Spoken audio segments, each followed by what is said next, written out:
Hey fellas, ladies, everyone in between, let's talk. You ever wonder what really makes a man attractive? Not the surface level stuff like a six pack or a bank account with six zeros. I'm talking about the stuff that sticks. The stuff that makes people lean in when you talk. That makes a room feel warmer when you walk into it. Let me break it down for you. 7 things that make men not just attractive, but irresistibly magnetic. Let's go. All right? Let's get something straight real quick. You ever walk into a room and spot the guy who looks like he has it all together? Sharp clothes, good hair, maybe even a jawline you could cut glass on, but the second he opens his mouth, it's like nothing's there. You feel nothing. It's like talking to a cardboard cutout of confidence. You nod, smile, maybe even laugh politely. But deep down, you feel no connection. Now flip that. You ever meet someone who doesn't have all the bells and whistles? Maybe he's got a crooked smile, maybe his shoes have seen better days, but the second he starts talking, you feel something. You're drawn in. Not because he's trying to impress you, but because he's just real, grounded, comfortable in his own skin. That's authenticity, my friend. And it's everything. We live in a world that's obsessed with filters, curated lives, perfect lighting, and highlight reels.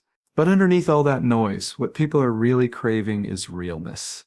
Someone who isn't trying to play a part, perform a role, or follow some outdated alpha male script. Realness cuts through all the BS.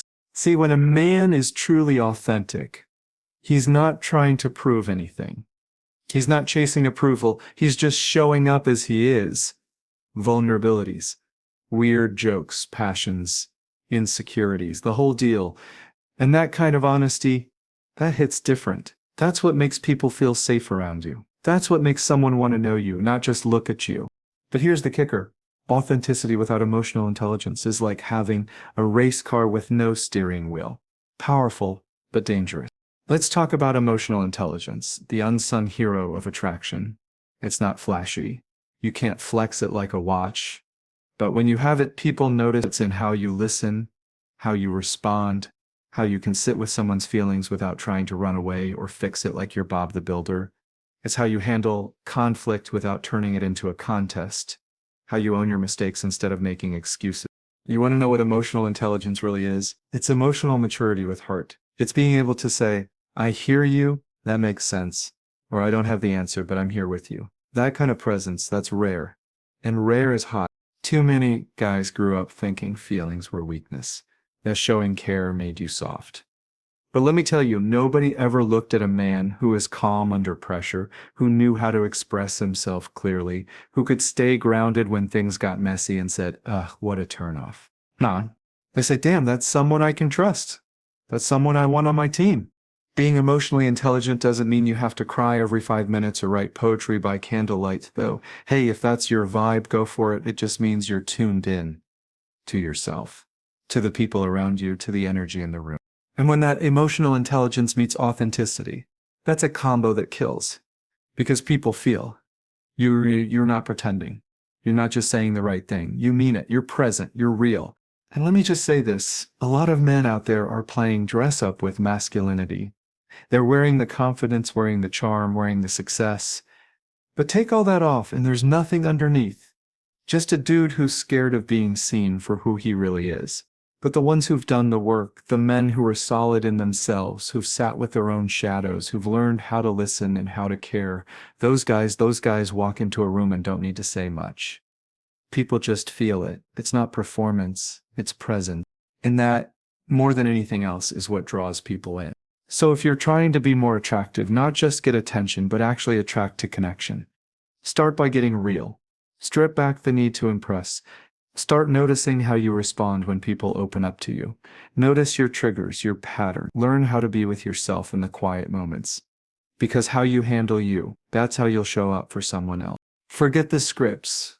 Forget the tricks. Forget the tired advice about playing it cool or not texting too fast or whatever. You want to be irresistible? Be yourself with courage and kindness. Learn how to feel, how to hold space, and how to show up honestly. That's where the gold is. And trust me, when you live from that place, people won't just be attracted to you. They'll respect you. They'll remember you. They'll want to be close, not because of how you look, but because of how you make them feel. That's the real game changer. Let's talk about something that doesn't get nearly enough attention: purpose. Now, I'm not saying you have to have your entire life figured out. Nobody does. Anyone who says they do is either lying or hasn't lived long enough to hit a wall yet. But there's something undeniably attractive about a man who moves like he knows where he's going, even if the road is still under construction. That's what purpose looks like. It's not about being rich or having some shiny title to throw around. It's about having something you care about, something that gets you up in the morning, something that pulls you forward even on the days when you'd rather hit snooze and disappear into the sheets. Because here's the truth: people are drawn to direction. When you have a sense of purpose, even if it's still evolving, it tells the world, I'm building something. I'm not just floating. And when someone sees that you're building, they start wondering what it might be like to build with you. Now let me make something clear. Purpose doesn't have to be your job. Maybe it's the art you create on weekends. Maybe it's a dream you're chasing that hasn't paid you a dime yet. Maybe it's the way you show up for your family or your community. Doesn't matter what form it takes, it just has to be real.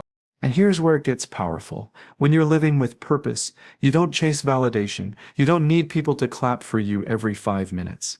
You don't need to prove anything, because your worth isn't tied to attention. It's tied to your intention. And that kind of grounded energy, that makes people lean in. But purpose on its own isn't enough if you're not present. You could have the biggest dreams, the boldest goals, but if your mind is always 5 steps ahead and your body is never fully here, you become hard to connect with. You become like a moving target, interesting to look at, but impossible to hold on to. Being present, that's where real attraction lives. It's in how you listen. It's in how you hold a conversation without checking your phone every 2 minutes. It's in how you make someone feel like they're the only person in the room, even if you've got 100 things on your plate. Presence doesn't mean perfection. You don't have to be some Zen master sitting cross-legged under a waterfall. It just means you're here, with people, with yourself. You're not running, not distracted, not trying to skip to the good part. You're locked in, open, curious, available. And that's rare these days.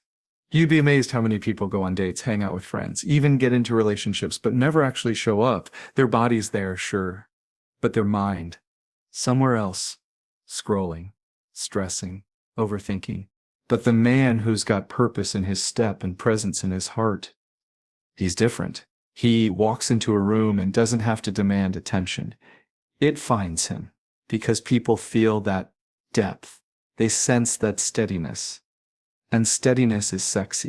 It tells people, I can trust this guy. He's not going to vanish the moment things get hard. He's not playing games or performing. He's here. He's real. And that right there, that's the kind of energy that builds real connection, not just sparks, but substance. It's easy to fall for a vibe. It's easy to get caught up in chemistry. But chemistry without character fades fast. You want to be someone who not only lights a fire, but keeps it burning because you're bringing fuel, not just a match. Purpose and presence give you that fuel. They keep you grounded when things get uncertain. They help you navigate tough conversations without shutting down or blowing up. They give your relationships a kind of gravity, not the heavy, exhausting kind, but the kind that makes people feel anchored. And let me say this, it's never too late to build either one. You don't need to have some big plan right now. You just need to start asking yourself what matters to you, what pulls you, what you're willing to show up for, even when no one's watching. And as for presence, start by putting your phone down, by listening all the way through without thinking about your next reply, by being honest when something moves you, by showing up fully in moments instead of rushing past them. Do that, and you won't have to chase connection. It'll come to you. Because when you combine direction with presence, you don't just become attractive, you become magnetic. Not in the loud, flashy, look at me way, but in the quiet, undeniable, I feel safe with you way. And in a world full of noise and ego and empty bravado, that is irresistible. Let's be real. Anyone can be funny. Anyone can memorize a few one-liners, crack a sarcastic comment, or roast someone in the group chat. But not everyone knows how to be funny without being a jerk. And not everyone knows how to respect people without making it feel like a performance. When a man actually knows how to weave both of those things, real respect and good humor, both coming from a place of kindness, it's a wrap. Game over. That guy becomes someone people just want to be around. Let's start with respect. Now, I'm not talking about the kind of respect that's just manners with a suit on, holding the door open saying please and thank you. Cool, but that's the minimum. I'm talking about the kind of respect that runs deeper. The kind that shows up when no one's watching. The kind that says, I see you and I value your time, your space, your boundaries, your humanity. That kind of respect, that's felt. You show it in how you listen, in how you give people space to speak without interrupting or trying to top their story, in how you don't talk over someone just because your point feels more important in the moment. You show it in how you don't push. Not in conversation, not in dating, not in the bedroom, not ever. When someone says no, when someone pulls back, when someone needs time, you don't argue guilt or manipulate. You respect it instantly, without needing a gold star for it. You also show it in how you treat people who have nothing to offer you. The server, the janitor, the stranger, the person who can't get you a job or boost your status or make you look cooler on social media. The way you treat them, that's your character, not the curated stuff, not the charming smile. And let's talk about self-respect too, because that's part of the deal. The man who respects himself isn't desperate for attention. He's not chasing people who aren't reciprocating. He's not letting people walk all over him just to be nice. He sets standards. He keeps promises to himself. And that kind of self-respect, it shows. It radiates. Now, layer that with humor, and not the cold cutting kind. I mean, the type of humor that includes people instead of putting them down. The kind that lights a room up, not burns it down. That's rare. Some guys think being funny means being mean. Like if I roast you hard enough, you'll love me. No, that's just insecurity with a punchline. Real humor doesn't have to come at someone's expense. You don't need to tear people down to make yourself feel tall. The most attractive kind of humor is the kind that makes people feel safe and seen. You're able to laugh at yourself. You're lighthearted without being shallow.